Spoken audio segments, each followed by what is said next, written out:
Baik, terima kasih Mbak Eva. Eh, Sebagaimana tadi saya sampaikan bahwa penetapan fuel surcharge berdasarkan hasil pembicaraan kami dengan airlines.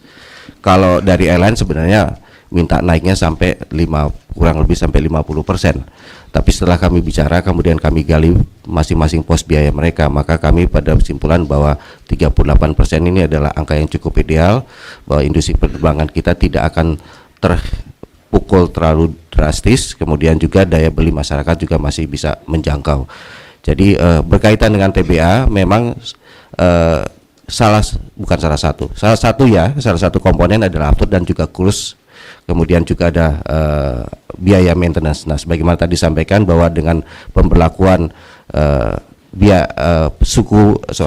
pemberlakuan bea masuk untuk suku cadang atau spare part diharapkan in the long run, dalam jangka menengah, itu akan mengurangi juga biaya-biaya yang dikeluarkan oleh airlines. Jadi berkaitan dengan TBA, kita sepakat bahwa untuk menunda pembicaraan TBA, yang kita lakukan terlebih dahulu bagaimana kita menyesuaikan harga tiket berdasarkan kenaikan harga aftur yang terjadi di global market. Tapi kita juga di satu sisi juga harus menjaga daya beli masyarakat agar masih bisa mengakses transportasi publik khususnya penerbangan dengan harga yang terjangkau. Demikian, Pak. Terima kasih. Itu kan defisitnya membesar, kenapa? Di awal tahun karena kita percepat belanja pemerintah. Saya ingin ciptakan di mana belanja pemerintah hampir merata pertumbuhannya sepanjang tahun. Jangan sampai kayak tahun-tahun sebelumnya numpuk di akhir tahun sehingga dampak ekonominya tidak optimal. Jadi defisit yang besar itu adalah konsekuensi logis dari kebijakan kita. Yang mana yang paling besar ya Anda tahu ada berapa, sebetulnya hampir merata, tapi yang menonjol ya BGN lah karena memang anggarannya besar. Itu untuk kualitasnya ke depan akan seperti apa? Ya kita akan monitor terus dari waktu ke waktu. Jadi saya akan lihat kalau belanjanya yang ngawur-ngawuran kan pasti ada tuh. Nanti kita kasih peringatan ke kementerian lembaga terkait, dan kalau akan diteruskan kita bisa kasih peringatan bahwa yang ini nggak akan saya bayar. Saya bisa begitu rupanya. Dan sudah kita lakukan di tahun 2025 kemarin sehingga belanja lebih terkontrol.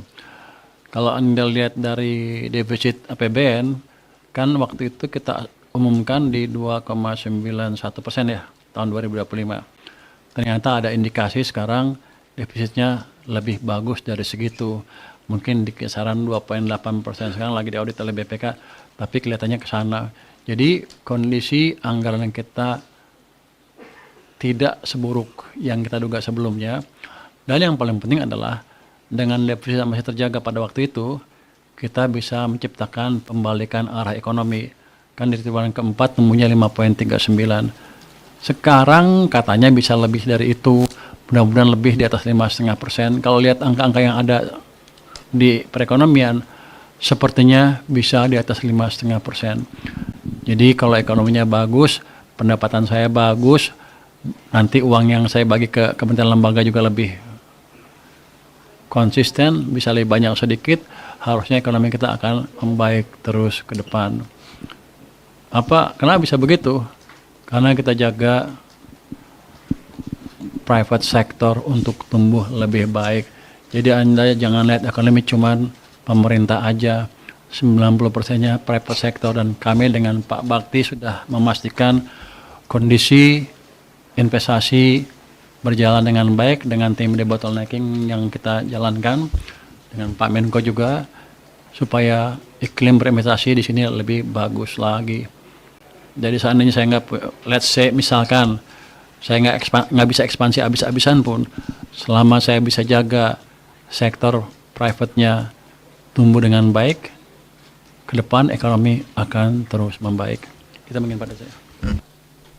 Baik, terima kasih tadi terkait dengan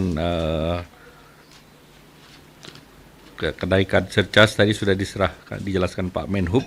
Namun saya juga ingin menambahkan bahwa baseline-nya itu untuk yang pesawat jet 10% ya, dan propeller 25%, sehingga efektif kenaikannya untuk jet itu 28% dan propeller 13% ya Pak Menhub. Dan itu dengan demikian, dengan adanya tiket ditanggung pemerintah aftur, maka ke end usernya, ke masyarakat naiknya hanya sekitar 9-13%. Jadi kenaikannya hanya 9-13%. Kemudian dengan likuiditas di perbankan lebih baik dari Pak Menteri Keuangan, kita berharap nanti kredit di sektor swasta akan naik lagi ke double digit. Ya, terima kasih. Masih ada lagi terakhir. Satu di kanan, satu di kiri. Ya. Yang megang mic ya lebih berkuasa. Oke. Terima kasih Pak Erlangga. Saya Asri Gunawan dari Kompas TV. Pak, tadi kan pemerintah sudah menetapkan bahwa BBM subsidi dipastikan tidak akan naik sampai dengan akhir Desember 2026. Lalu bagaimana dengan BBM non subsidi? Demikian, terima kasih.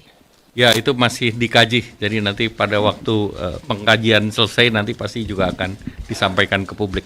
Silakan. Ya Pak, saya Reza dari Nike ingin melanjutkan pertanyaan tadi. Kan tadi BBM non subsidi, untuk BBM subsidi sendiri kan kemarin sempat disebutkan bahwa ada pembatasan pembelian 50 liter, dan waktu itu di pagi harinya ada surat dari BPH Migas yang mendetailkan itu. Dah mekanismenya nanti pembatasan akan seperti apa Pak? Kan hanya disebutkan 50 liter dalam satu hari untuk kendaraan pribadi. Nah tapi di surat BPH Migas itu lebih detail, boleh dijelaskan nggak Pak detailnya bakal seperti apa? Ya, di situ ada penjelasan lebih detail berapa untuk truk, berapa yang lain.